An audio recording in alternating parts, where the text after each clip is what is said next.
नमस्कार, आदाब, बहुत बहुत स्वागत आप सभी का। आप देख रहे हैं खास कार्यक्रम नजर और नजरिया। मैं हूं आपके साथ बुशरा खानम फहाद। झुकती है सरकार, झुकाने वाला चाहिए। जी हां, कल से लेकर या बल्कि एक दिन और पहले से लेकर लगातार आप ये खबर देख रहे हैं कि सरकार एक तरह की एक ऐप लेकर आ रही है जिसका नाम है संचार सारथी, जो आपके फोन्स में, जो नए फोन्स आप खरीदेंगे उन पर प्री इंस्टॉल्ड आएगा। ना आप उसको डिसेबल कर पाएंगे और ना आप उसको डिलीट कर पाएंगे। और सरकार ऐसा करके दरअसल ये जानना चाहती है कि आप कहां जाते हैं, क्या खाते हैं, किससे मिलते हैं, किसको फोन करते हैं, किसको एसएमएस करते हैं, किसको व्हाट्सएप करते हैं, क्या देखते हैं, आप का किससे क्या किस तरह का ताल्लुक है, किसको आप कॉल कर रहे हैं। यानी कि पूरे तरीके से जो मोबाइल हमारी अब एक जिंदगी बन चुका है, जिंदगी का सबसे अहम हिस्सा बन चुका है, उसमें एक तरह की जासूसी करना चाहती है सरकार। और इसको इसीलिए स्नूपिंग ऐप भी कहा जा रहा है। कल से लेकर अब तक इसका ठीकरा फोड़ा जा रहा था विपक्ष पर। ये कहा जा रहा था कि बैठे बिठाए विपक्ष जो है किसी भी बात को मुद्दा बनाना चाहता है, हार की खींच है और इसीलिए सरकार को वो घेर रहे हैं।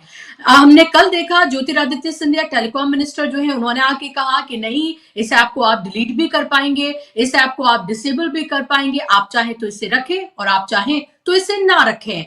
लेकिन उसके बाद फिर इसका फैक्ट चेक कर दिया गया और बाकायदा तौर पर जो उसका क्लॉज है 7B और C, उसका हवाला देकर यह बताया गया कि क्यों फिर जो मोबाइल कंपनीज हैं, चाहे वो एंड्रॉइड हो या फिर एप्पल हो, उसको ये कहा गया है कि आप दरअसल प्री इंस्टॉल्ड करें इस ऐप को, संचार सारथी को। चाहे वो एंड्रॉइड हो या फिर एप्पल हो, उसने सीधे तौर पर मना कर दिया, बगावत कर दी कि वो ऐसा बिल्कुल नहीं करेंगे।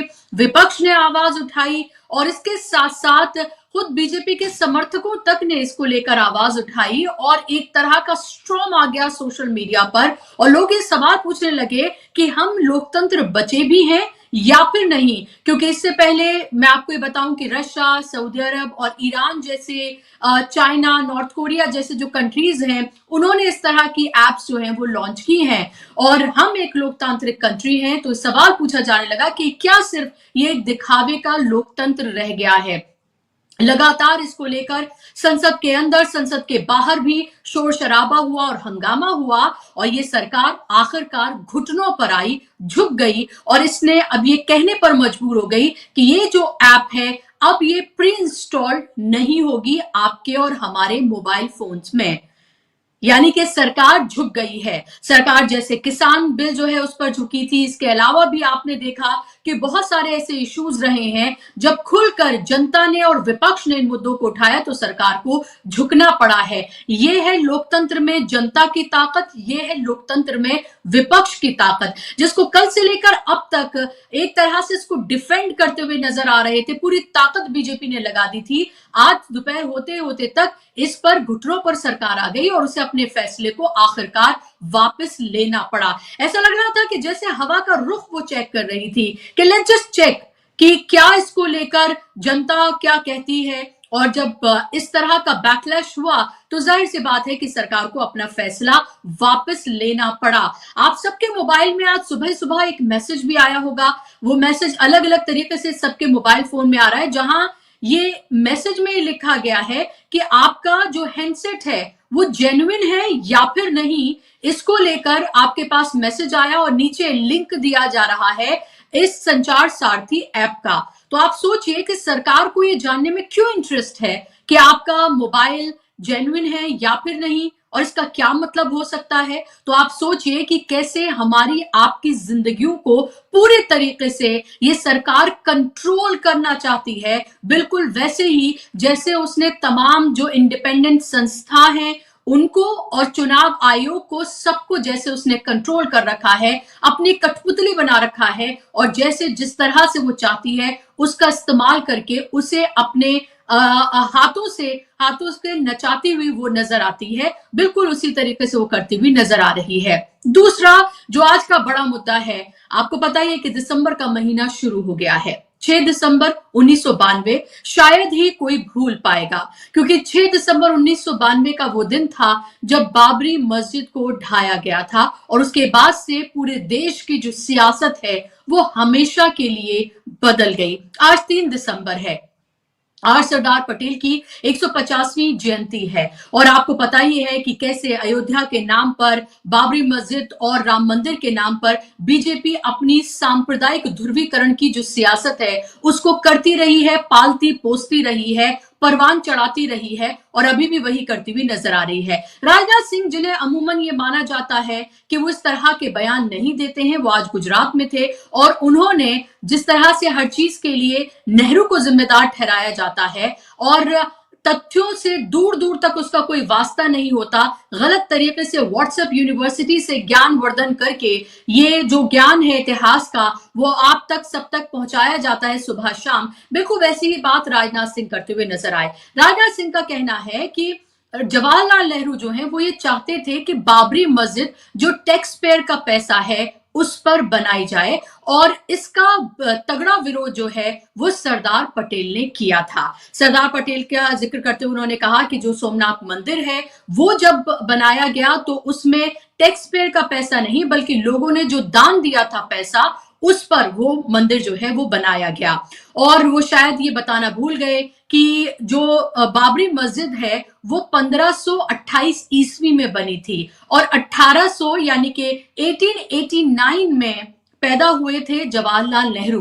तो आप सोचिए जो मस्जिद पहले से बनी हुई है उसको दोबारा से आखिर क्यों बनवाना चाहेंगे जवाहरलाल नेहरू। और दूसरी बात, जो ये बात कही जा रही है, आखिर इतिहास का कौन सा वो पन्ना है जिसको पलटा है राजनाथ सिंह ने, और वो ये बात कहते हुए नजर आ रहे हैं। मैं आपको वो तो सुनवाऊंगी कि राजनाथ सिंह ने क्या कहा है, लेकिन जब पार्लियामेंट के बाहर इस बात को लेकर उनसे जब सवाल पूछा गया तो देखिए कैसे वो बगलें झांकते हुए नजर आए, क्योंकि इसको लेकर भी विपक्ष से लेकर और इतिहासकार जो हैं उन सब ने मोर्चा खोल दिया है और सब इसकी ना सिर्फ निंदा कर रहे हैं बल्कि मजाक उड़ाते हुए नजर आ रहे हैं कि राजनाथ सिंह से, जो कि रक्षा मंत्री हैं देश के, उनसे तो ये एक्सपेक्ट बिल्कुल भी नहीं किया गया था। सुनिए क्या कह रहे हैं वो।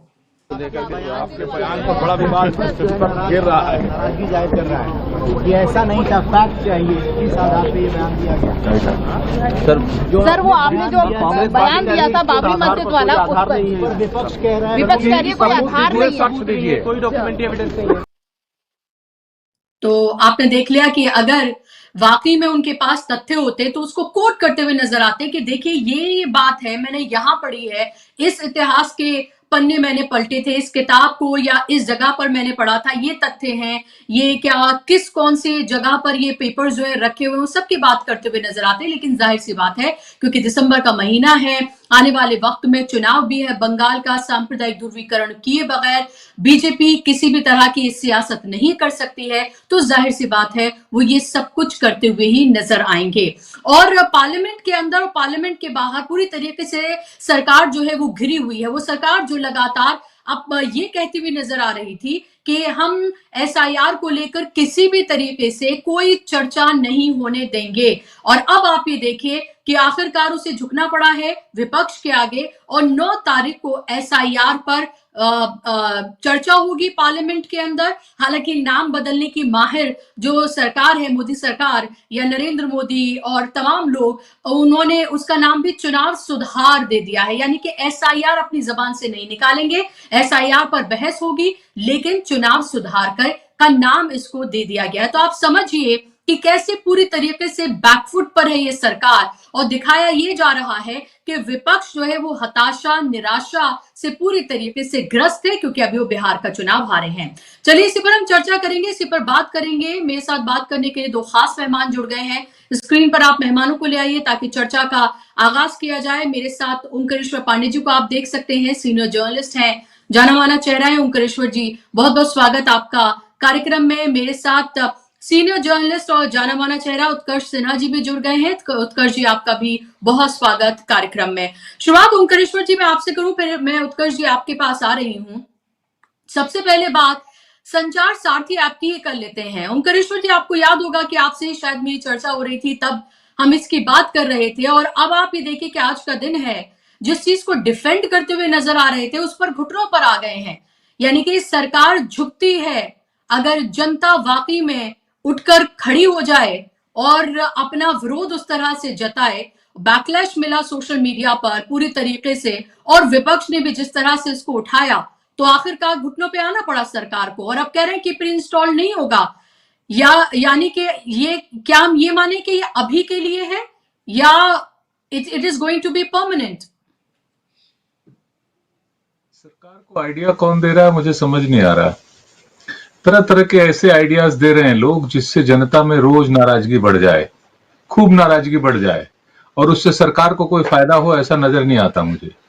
आपने पहले तो आरटीआई में से पब्लिक इंटरेस्ट हटा दिया। कौन सी बात छुपाना चाहते हैं और किस ब्यूरोक्रेट की बात छुपाना चाहते हैं कि आपने आरटीआई में से वो हटा दिया।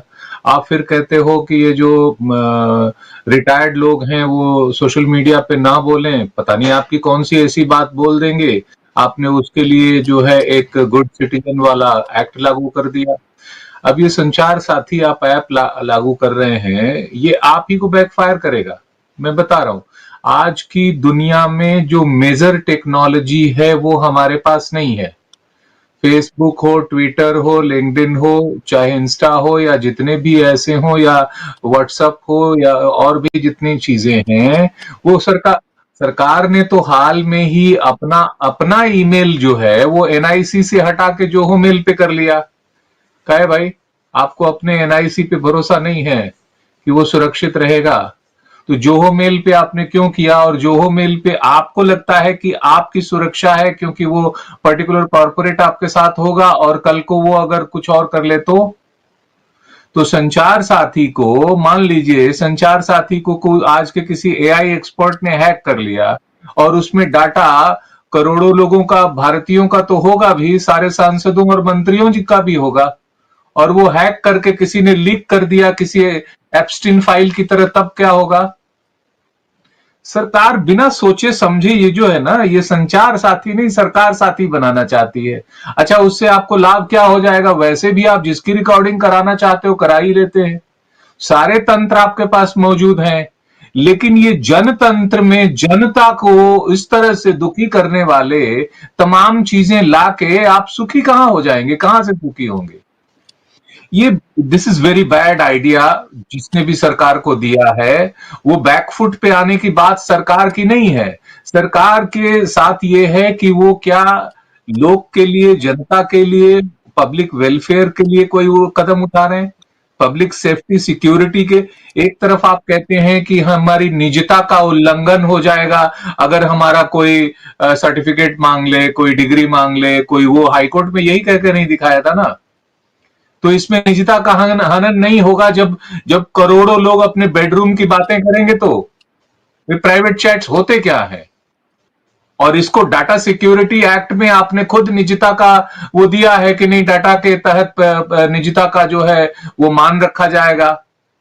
तो ये बड़ी घालमेल वाली चीजें हैं, ये कहीं कोई टिक नहीं पाएगा। इस तरह की स्नूपिंग से देश को बचाना चाहिए। जो दुनिया भर के एप्स स्नूपिंग कर रहे हैं, सभी एप्स तो डाटा रिकॉर्ड कर रहे हैं, सभी एप्स तो कैमरा ऑन करा लेते हैं, ऑडियो रिकॉर्ड करा लेते हैं, वो सब पढ़ रहे हैं। सरकार को उस पे पहले ऑडिटिंग करनी चाहिए कि कौन कौन से ऐप जो है उसके, भाई चाइनीज ऐप को आपने क्यों बंद किया था? इसीलिए ना कि वो हमारे डाटा को ले रहा है। तो आज जो मौजूद गूगल प्ले स्टोर पे और तमाम पे जो वो मौजूद हैं, व्हाट्सएप उस पे जो ऐप पे, उसमें कितने सारे ऐसे ऐप हैं जो अपने आप स्नूपिंग करते हैं और डाटा चुरा लेते हैं किसी न किसी बहाने। आपको तो देश की जनता के डाटा को की सुरक्षा के लिए तंत्र बनाना चाहिए, उसको देखना चाहिए। आप उसमें झांक के क्या करेंगे? झांकने से मिलेगा क्या? कुछ किसी के बेडरूम में, किसी के बाथरूम में कोई कपड़े पहने हुआ मिलेगा? तो करोड़ों लोग, गजब हाल है भाई। और आतंकवादी पकड़ेंगे तो इस तरह से पकड़ेंगे, या सुरक्षा के लिए इस तरह से पकड़ेंगे? उसके पास कौन सा तंत्र आपके पास नहीं है? ये बेकार की बातें हैं। ये जनता में अनपॉपुलर करने वाली, पहले से ही बहुत सारे सवाल जनता पूछ रही है। ऐसी ही एक गलती नेपाल में हुई। नेपाल में जो सवाल उठा था ना, उसमें भी कुछ इसी तरह के डाटा आपकी आवाज बंद हो गई है। आप थोड़ा सा पीछे हो जाएं शायद ओंकारेश्वर जी, आपकी आवाज बंद हो गई है। जी जी। तो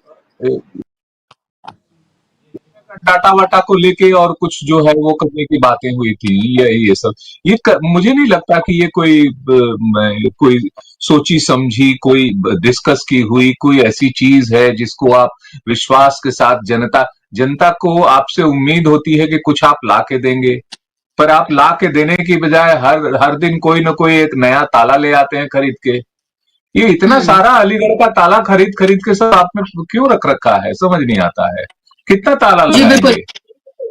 मैं आपके पास लौट रही हूँ क्योंकि मेरे पास और महत्वपूर्ण सवाल है ओंकारेश्वर जी आपके लिए, और मैं आऊंगी राजनाथ सिंह के बयान को लेकर भी कि आखिर राजनाथ सिंह को ये जरूरत क्यों पड़ी कि वो इस तरह से गलत तथ्यों और गलत इतिहास को वो भी इतने महत्वपूर्ण दिन पर इस तरह से कोट करें। लेकिन पहली प्रतिक्रिया उत्कर्ष जी आपकी भी मैं लेना चाहूंगी इस संचार सारथी ऐप को लेकर, जो सरकार का यू टर्न है, उस यू टर्न को आप कैसे देखते हैं? क्योंकि लोगों के जहन में ये आने लगा है कि भाई ये सरकार जो चाहे, जैसे चाहे, जिस भी तरह से चाहे वो कर लेगी, खासतौर पर जब से एसआईआर लागू किया गया है, जब से एक के बाद एक वो चुनावी धांधली करके इलेक्शन जिस तरह से जीत रहे हैं, किसी के अगर ईडी सीबीआई आईटी को भेज दिया जाता है, किसी को उठा के जेल में डाल दिया जाता है, तो लोगों को लगता है कि ये सरकार तो बिल्कुल कंट्रोल से बाहर है।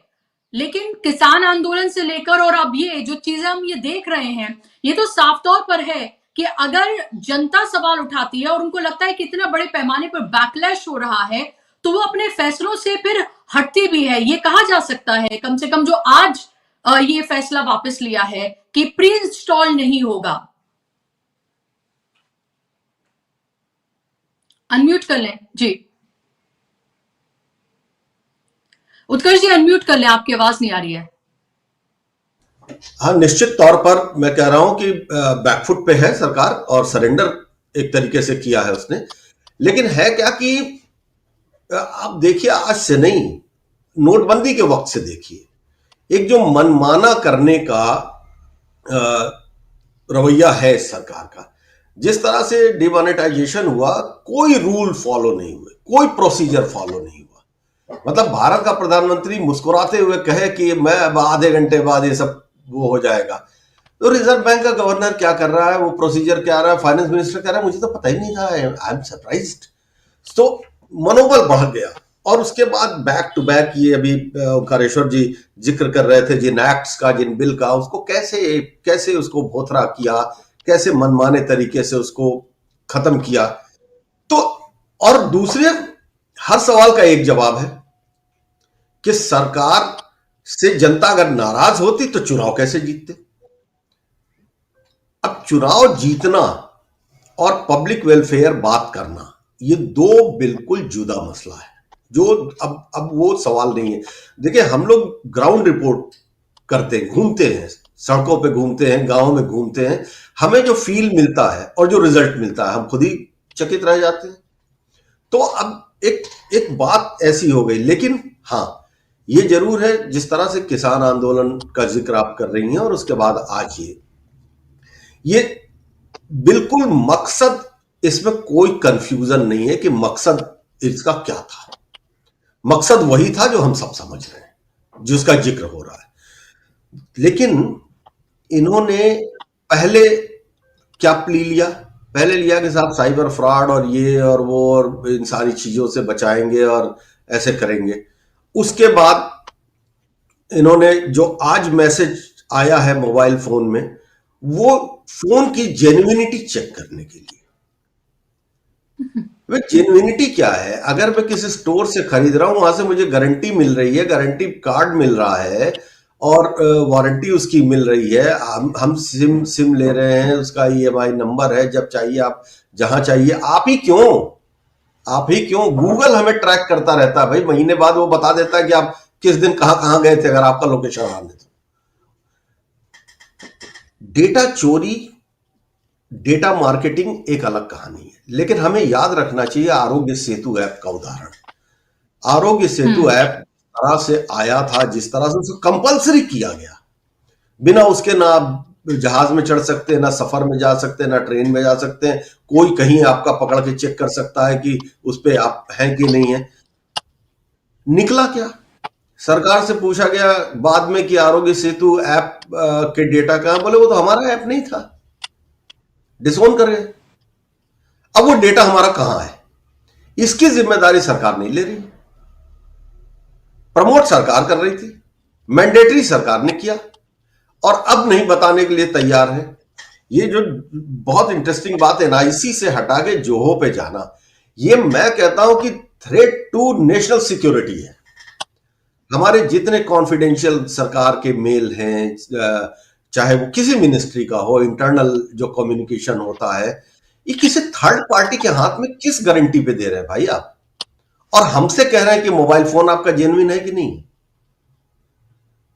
कौन ये तय करेगा भाई? भारत सरकार की एनआईसी एक बड़ी संस्था है, आप उसको और स्ट्रांग करिए ना, आप उसको निकाल के वहां का धंधा उठा के आप भेजिए। तो असल में मुझे ये सारी चीजें जब होती है ना, तो मुझे वो याद आता है जब मोदी जी प्रधानमंत्री की शपथ ली थी, उन्होंने कहा था कि मैं गुजराती हूं, मेरे खून में व्यापार है। तो क्या पता कि ये ऐप डेवलपर कंपनी हो, उससे कुछ मामला बना हो, बोले कि इतने लाख तो तुम्हारे हम ऐसे इंस्टॉल करा देंगे।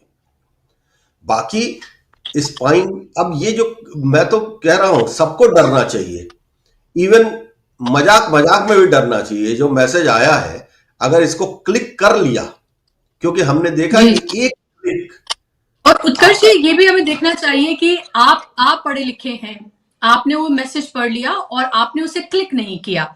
मेरे पास आए या ओंकारेश्वर जी के पास आए या हम जैसे लोगों के पास आए, तो शायद हम पहले पूरी चीजों को देखेंगे और उसके बाद किसी पे क्लिक करेंगे। और खासतौर पर जब से फ्रॉड्स होने लगे हैं, तो हम एक अलर्ट, हमारा एक माइंड रहता है कि किस चीज को, कोई कॉल उठाने से पहले भी अननोन हम सोचते हैं। लेकिन आप ये सोचिए कि वो लोग जिनके अगर मोबाइल में मान लीजिए प्री इंस्टॉल्ड अगर वो ऐप आ रही है, उन्हें पता ही नहीं है, जैसे और बहुत सारी आती है वो भी होंगी, उनको वो क्लिक कर लेंगे और उनका तमाम डेटा जो है वो सरकार के पास चला जाएगा, सरकार जो चाहेगी उनके फोन में बेहतर करेगी। तो ये तो उन लोगों की बात है जो लोग अवेयर हैं। नहीं, मैं बताऊं, मोबाइल जब हम खरीदते हैं तो बहुत सारे प्री इंस्टॉल्ड है। मोबाइल कंपनियों का एक बड़ा बिजनेस है ये, वो उन एप्स के से बल्क डील करते हैं और वो प्री इंस्टॉल देते हैं। उसमें बहुत सारे ऐसे ऐप होते हैं जो जिनको बाद में बैन किया गया या जो बाद में वो निकले। तो ये चीजें आप प्री इंस्टॉल करके, एक्चुअली क्या है कि ये जितना भी डेटा हैकिंग है, कोई इससे बचा नहीं। जब पेंटागन के डेटा हैक हो जा रहे हैं, जब हमारे यहाँ के बहुत सारे इंस्टीट्यूशंस के डेटा हैक होते हैं आए दिन, हमने देखा था एलआईसी का डेटा, एसबीआई का डेटा, कितना सब ग्रे मार्केट में मौजूद है बिकने के लिए, इवन आधार डेटा। तो अब आप चीजें ऐसे कर रहे हैं और जब मन करेगा आप किसी चीज को डिसोन कर देंगे। आधार अब कोई इंपॉर्टेंस नहीं है, अब संचार सेतु ऐप लेके चले आए। ये जो मनमानापन है, ये जो कॉन्फिडेंस है मनमानापन करने का, ये खतरनाक। देश की जनता इसको इस तरीके से दबाव डाल के, ये आपने जो लास्ट बात कही है, ये I completely agree with this, कि ये जो एक मनमाना रवैया है कि हम जो चाहेंगे वो कर लेंगे और जैसे चाहेंगे वैसे करेंगे, क्योंकि वो करते आ रहे हैं और उन्हें कामयाबी हासिल हो रही है। वो तमाम विरोध, तमाम तरह के क्वेश्चंस जो है उठने के बाद भी आप देखें कि एसआईआर लगातार चल रहा है। 65 लाख लोग आप हटा दें, 19 लाख आप जोड़ दें, बीएलओस की जान जा रही है, एक के बाद एक तमाम तरह के सवाल जो है वो उठाए जा रहे हैं, विपक्ष उठा रहा है, हर कोई इसको लेकर सवाल उठा रहा है। एसआईआर का मामला जो है वो सुप्रीम कोर्ट में चल रहा है और अब ये हम कहें कि नहीं ये तो चुनाव आयोग कर रहा है, तो सवाल ये है कि फिर इसको सबसे ज्यादा डिफेंड बीजेपी करती हुई क्यों नजर आ रही है? सिर्फ एक ही पार्टी है बीजेपी जिसको कोई प्रॉब्लम नहीं है, बाकी सब तो सवाल उठा ही रहे हैं। इस पर मैं आऊंगी और आपके पास भी मैं लौटूंगी, लेकिन ओंकारेश्वर जी, राजनाथ सिंह को ये बयान देने की जरूरत आखिर क्यों आन पड़ी? वो व्हाट्सएप यूनिवर्सिटी से ज्ञान लेकर आखिर वो इस तरह की बातें करते हुए क्यों नजर आ रहे हैं? और वही नेहरू की बात, वही सरदार पटेल की बात, क्या इसके जरिए भी वो वही सांप्रदायिक ध्रुवीकरण ही तो कर रहे हैं? और क्या करना चाहते हैं वो? इसके अलावा तो कोई और ये भी कह रहे हैं कि अयोध्या में एक भी पैसा जो है वो सरकार का एक भी पैसा नहीं लगा है, वो भी जनता ने दिया हुआ ये डोनेशन जो मिली है उससे अयोध्या का टेम्पल जो बना है। तो फैसला दिया गया सुप्रीम कोर्ट की तरफ से, जनता ने दिया पैसा, तो सरकार अपनी किस बात पर पीठ थपथपा रही है अगर हिंदुत्ववादियों को ही खुश करना है राम मंदिर के नाम पर? दोनों ही चीजें, एक इतिहास जिस तरह से वो बता रहे हैं कि बाबरी मस्जिद बनवाना चाहते थे टैक्स पेयर के पैसे पर और सरदार पटेल ने विरोध किया, और दूसरी ये बात कि सोमनाथ से लेकर अयोध्या जो है वो तो जनता के पैसे से बना है।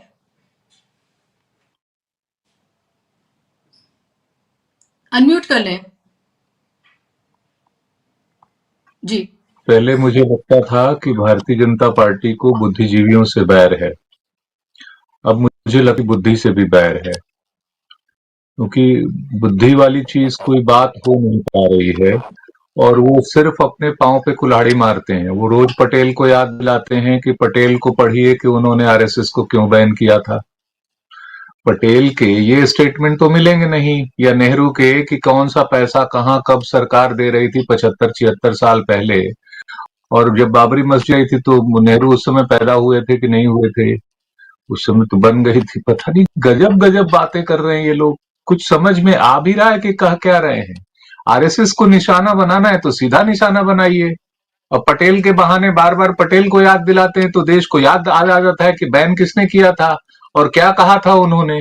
ये कोई आइडिया नहीं है। आप कह रहे हैं कि राम मंदिर का पैसा ऐसे ऐसे बना, तो देश में ट्रांसपेरेंसी ले आइए, सारा खाता लिस्ट जो है वो छाप दीजिए वेबसाइट पे कि इन लोगों ने इतना इतना चंदा दिया है। जो भी 1,000 रुपए से ज्यादा हो, 10,000 रुपए से ज्यादा हो, एक सीमा तय कर लीजिए कि 1 लाख से ज्यादा का चंदा जिसने दिया उसको हम छाप देंगे। तो दिक्कत क्या है? सरकार ने दिया है कि आपने दिया है? दिया तो जलाते हैं आप ना, बहुत सारी जगह प्रकाशोत्सव भी मनाते हैं, 90 लाख दिया भी जलाते हैं, बहुत सारे उसमें पैसा सरकार का होता है कि जनता का होता है कि सीएसआर का होता है। वो सब क्लियर कर दीजिए कि ये सीएसआर फंड है, ये जनता का फंड है, ये हमारा फंड है। बढ़िया, बहुत बढ़िया होगा, देश आप ही का है। तो ये सब भटकाओ लटकाओ झटकाओ, इधर जो मीडिया को नया नया टॉपिक देते हैं और मीडिया के हमारे साथी लिखते पढ़ते नहीं हैं, उसलिए उनको उस दिन की बाइट मिल जाती है, उस दिन का सवाल मिल जाता है। हाँ, इन्होंने ये कहा था, बताइए जी ये क्या है। इस पे उनसे पूछ लीजिए ना भाई, नौकरियों का क्या हुआ? जो 1.5-2 करोड़ नौकरी आप दे रहे थे उसका क्या हुआ? 15 लाख ला रहे थे उसका क्या हुआ? और जो ये वोट चोरी के लिए आरोप जितने लगाए हैं राहुल गांधी ने, जो एटम बम प्रेस कॉन्फ्रेंस किया और हरियाणा फाइल्स रखी, उस पर क्या सवाल है? और आप चुनाव आयोग पे जो डिस्कशन जो एसआईआर पे करने वाले हैं, बड़ा अच्छा है कि उस पे डिस्कशन जो है वो एसआईआर पे न के चुनाव सुधार पे, चुनाव आयोग के सुधार पे चर्चा होनी चाहिए। भाई, चुनाव आयोग की चाबी आपने क्यों ली? सबसे पहले ये बताइए, आपको आवश्यकता क्या है?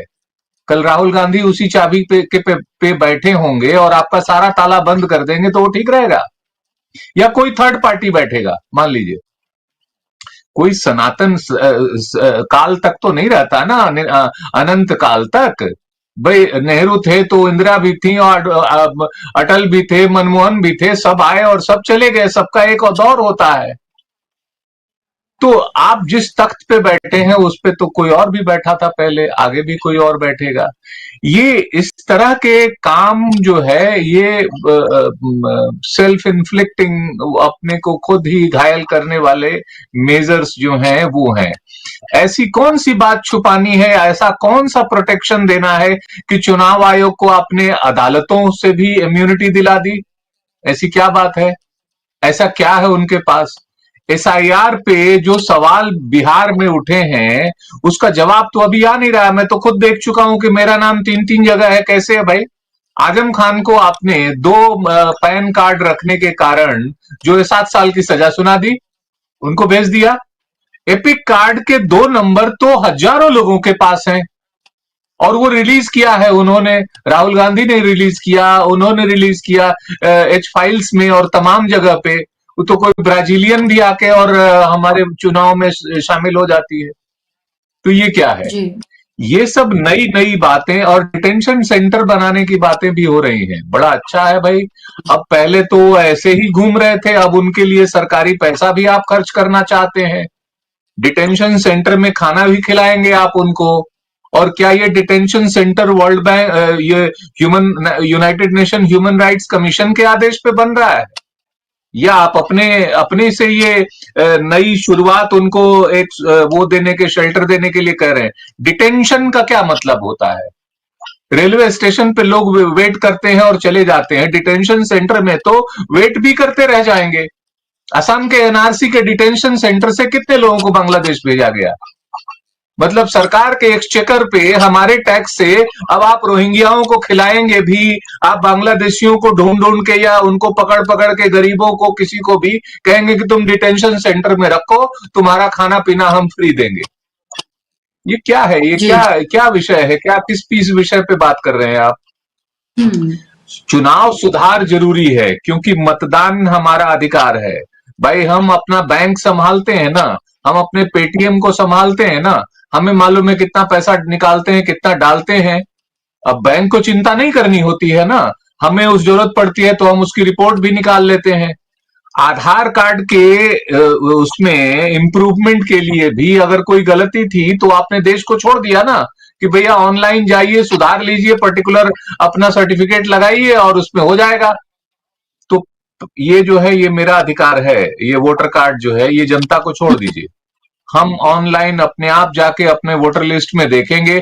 और हाँ, अगर आपको लगता है कि कोई गलती कर सकता है तो कड़ी से कड़ी सजा का प्रावधान रख दीजिए कि अगर तुम्हारे डॉक्यूमेंट गलत पाए गए तो तुम्हें 7 साल की सजा होगी, 10 लाख जुर्माना होगा, जो भी कड़ी सजा हो। आज आधार कार्ड में कोई गलत कर ले, आज तो आप खुद ही कह रहे हैं कि ये 1 करोड़ आधार ज्यादा इशू हुए। कैसे इशू हुए भाई? किसने कैसे पूछ के आप इशू किया? और जिस इशू किया, जिन लोगों ने उन पे आज तक आपने क्या कार्रवाई की? कितने वेंडर्स के आपने लाइसेंस कैंसिल किए जिसने गलत आधार इशू किए? तो कुछ करते तो आप हैं नहीं। तरह तरह का आइडियाज, और फिर कभी औरंगजेब का कब्र खोद लेंगे तो कभी बाबरी मस्जिद में वो ढूंढेंगे कि इसमें किसने पैसे दान दिए थे या नहीं दिए थे।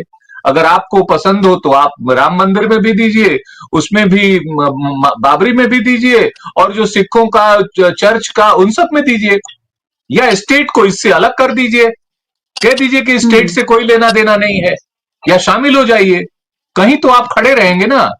ये जनता अब गूगल की दुनिया में है, या तो गूगल को शट डाउन कर दीजिए, और नहीं तो वो 2 सेकंड में पढ़ लेते हैं, अपना ज्ञान ले लेते हैं, और फिर जो है माने ये लगता है कि आपको बुद्धिजीवियों से बैर है कि बुद्धि से बैर है, यही नहीं समझ में आ रहा है जी। बिल्कुल। और ये भी बड़ा हास्यास्पद ही है उत्कर्ष जी, कि एक तरफ आप बात कर रहे हैं, ये बात करके आप सांप्रदायिक ध्रुवीकरण की ही बात कर रहे हैं, और कौन सी सियासत कर रहे हैं कि आप ये बता रहे हैं कि देखिए कैसे जो जवाहरलाल नेहरू थे वो तो मस्जिद बनवाना चाहते थे और उसका विरोध किया सरदार पटेल ने, और सरदार पटेल जो सोमनाथ मंदिर बना, तो आप ये बता रहे हैं कि वो पैसा जो है वो कहीं से भी टैक्स पेयर का पैसा नहीं था, वो मतलब सरकारी पैसा नहीं था, वो आप ये बता रहे हैं। और दूसरी तरफ आप उन्हीं जो बात कर रहे हैं, तो आप सेकुलरिज्म की बात कर रहे हैं, धर्मनिरपेक्षता की भी आप बात कर रहे हैं। तो ये कैसा दोगला चेहरा है आपका? दूसरी बात, ये इतिहास जो लगातार गलत तरीके से कोट करने की एक तरह से आदत पड़ गई है,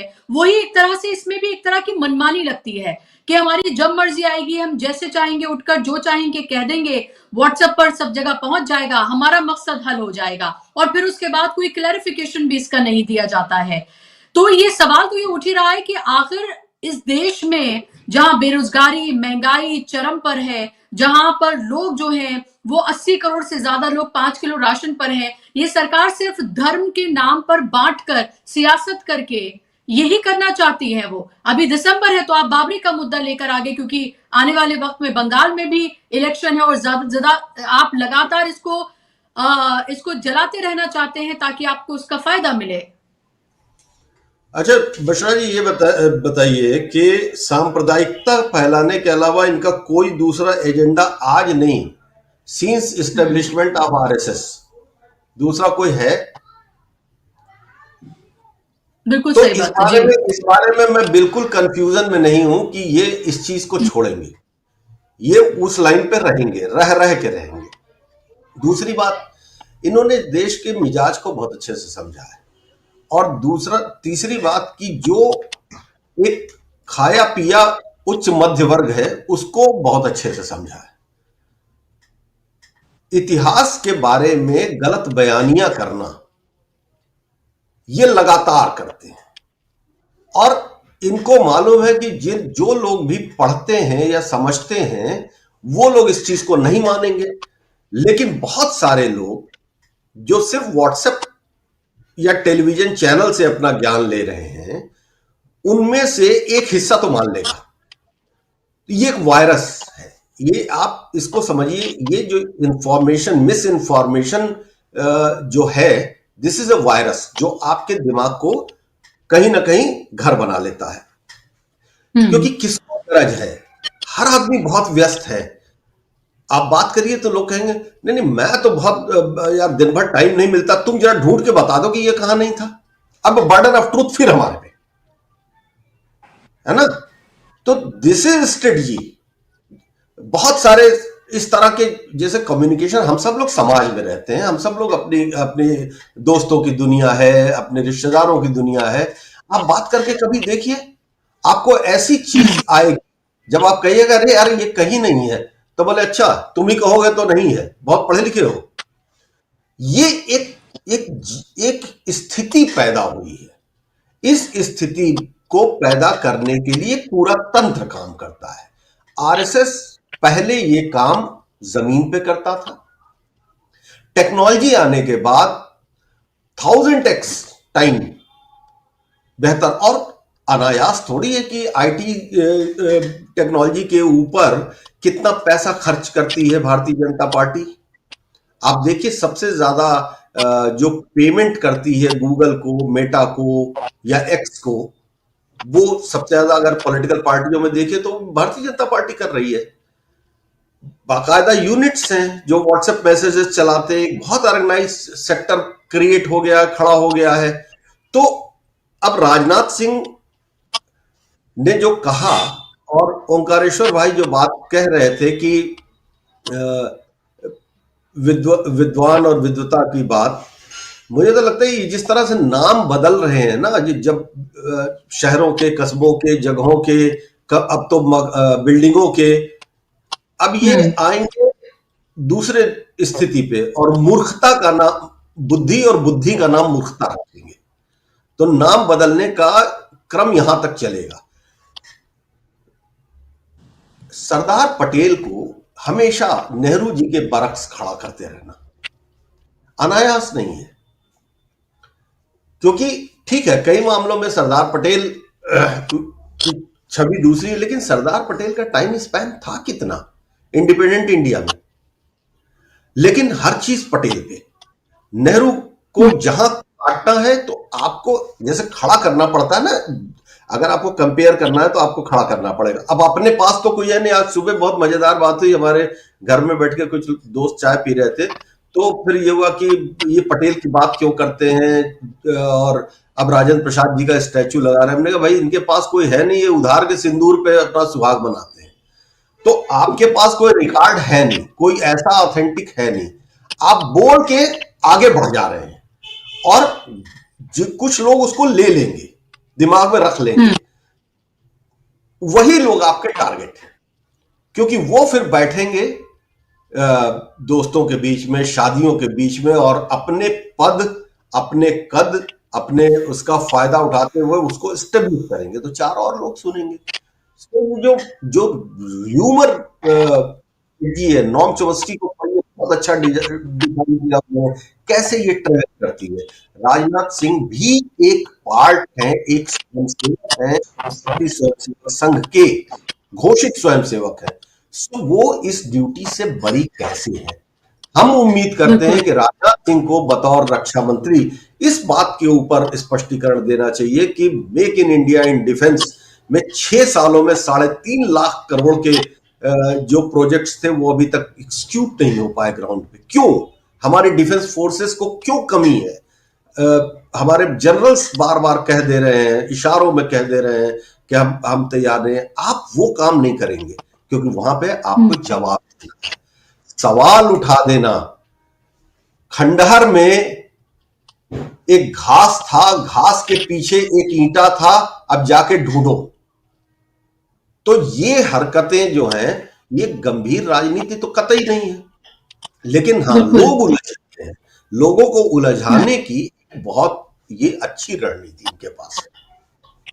बिल्कुल, और वो साफ तौर पर दिख भी रहा है कि जब तक मुद्दों से भटकाया नहीं जाएगा और इस तरह से हेडलाइंस मैनेजमेंट, हेडलाइंस डाइवर्जन्स नहीं किए जाएंगे, तो जाहिर सी बात है फिर तमाम जो टॉपिक्स हैं जिन पर डिस्कशंस होंगे, मीडिया में जो बात होगी, उनको एक तरह की ब्रीफिंग जो है वो दे दी जाती है और उसी सब पर बात करते हुए नजर आते हैं। लेकिन जाहिर सी बात है कि ये साफ तौर पर दिख रहा है कि जो असल सवाल हैं, जो असल मुद्दे हैं, उनसे भटकाव के लिए सब कुछ किया जा रहा है। चाहे प्रधानमंत्री आकर कहें कि ड्रामा ना किया जाए और तमाम जरूरी सवाल जो विपक्ष उठाता है उसको ड्रामा कहकर बंद कर दिया जाए, राजनाथ सिंह का ये बयान और इसके अलावा भी जो लगातार संचार सारथी से लेकर तमाम चीजें जो की जा रही हैं, ये सीधे तौर पर दिखाता है कि कैसे सरकार पूरी तरीके से हर एक चीज को कंट्रोल करके इसको ऑटोक्रेसी में बदलना चाहती है। ये साफ तौर पर दिख रहा है। बहुत संक्षेप में लास्ट कमेंट ओमकार जी आपका, क्या ये जो सवाल यही उठ रहा है, क्या लोकतंत्र से ऑटोक्रेसी की तरफ जाता हुआ ये पूरा देश नजर आ रहा है? क्योंकि आप ये देखिए कि एक एक करके जो चीजें हो रही हैं वो इसकी तरफ इशारा तो करती ही हैं, या मैं यह इशारा लफ्ज का इस्तेमाल थोड़ा संभल कर शायद कर रही हूं, लेकिन सीधे तौर पर नजर आ रहा है कि क्या करने की कोशिश की जा रही है। और दूसरी तरफ राजनाथ सिंह ये सेक्युलरिज्म की बात कर रहे हैं, दूसरी तरफ सनातन धर्म की रक्षा की यात्रा या प्रोग्राम जो हो रहा है, दिल्ली में जगह जगह पोस्टर्स लग रहे हैं, वहां उनके दिल्ली सरकार के मिनिस्टर और इसके अलावा केंद्र में जो मिनिस्टर्स हैं उनके बाकायदा तौर पर उनके पोस्टर्स हैं। मोदी जी ये बार बार बताते हैं कि वो कितने बड़े हिंदू हैं। तो ये जो ढकोसला, ये ढोंग है, ये किस लिए किया जा रहा है फिर? ये ढोंग इसलिए कि हमारे पास अब सफलताएं गिनाने के या आइडियाज रह नहीं गए हैं। जो जो काम हम कहते हैं उसको कर नहीं पा रहे हैं और हमने सिर्फ स्लोगनरिज्म किया है अभी तक। वो आदर्श ग्राम बना रहे थे सांसदों का, वो कहाँ है भाई? 11 साल हो गए। 100 स्मार्ट सिटी बना रहे थे, वो कहाँ है? आप बुलेट ट्रेन 5 साल पहले ला रहे थे। ये बुलेट ट्रेन का लेट होना कितना बड़ा नुकसान है मालूम है? उसने 81,000 करोड़ का जापान ने लोन दिया, अब उसका इंटरेस्ट भरना पड़ेगा। तो ये देश के ऊपर आर्थिक बोझ नया आएगा ना।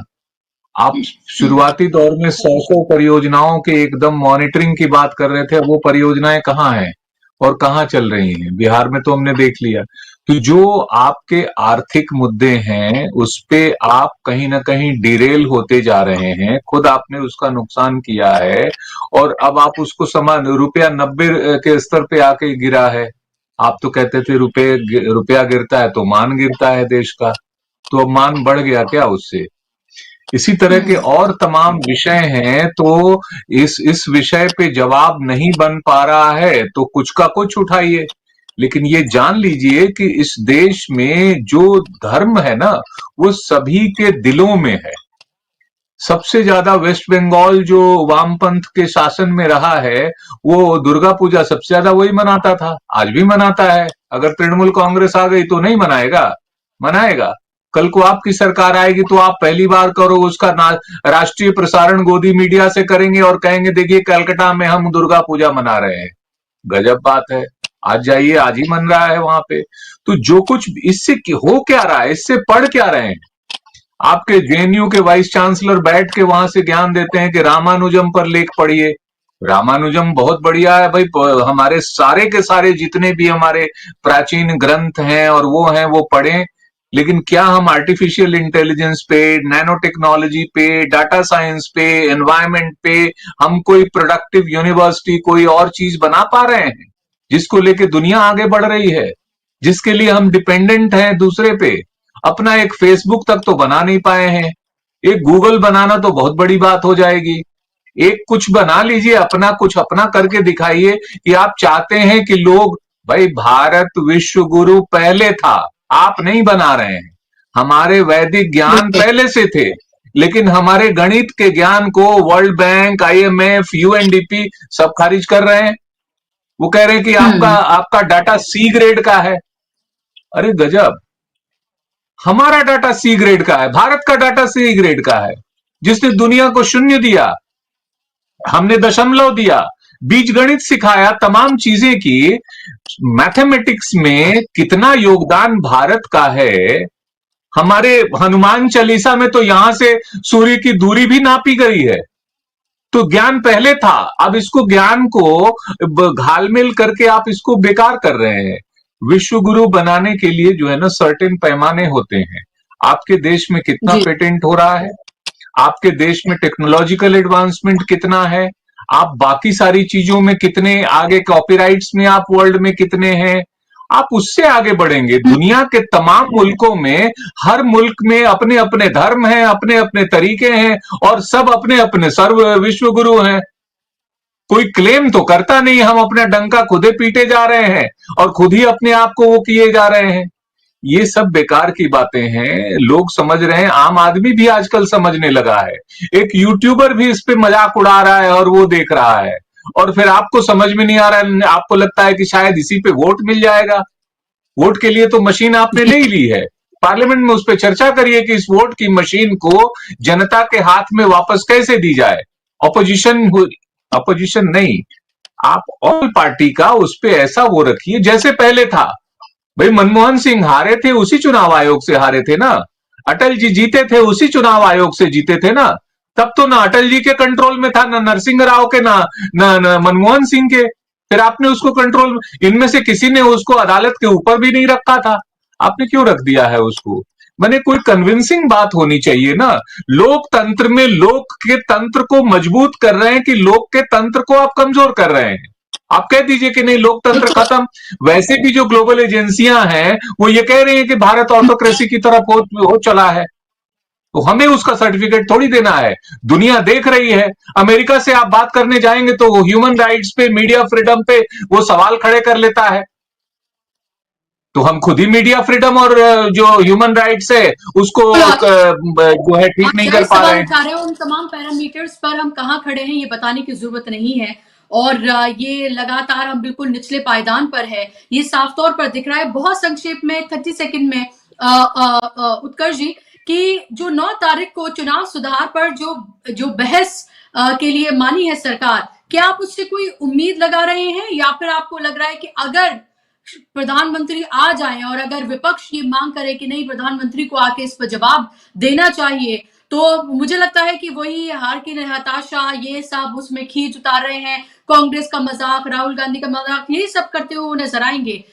कितना इंपॉर्टेंट आप इस बहस को मान रहे हैं, क्योंकि पार्लियामेंट में जो हो रहा है पूरी दुनिया देखेगी, वो रिकॉर्ड में होगा।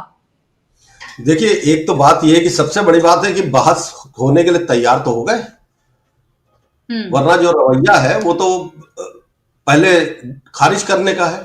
और निश्चित तौर पर प्रधानमंत्री के भाषण में हम बिंदुवार जवाब कभी हमको मिला नहीं है किसी भी चर्चा में। जब वो आए हैं, अव्वल तो चर्चा के दौरान वो बैठते नहीं, आते हैं जब वो अपना भाषण देना होता है, तो उसके बाद वो बिल्कुल वही बातें सुनने को मिलने वाली हैं जो जिनका जिक्र आपने किया है।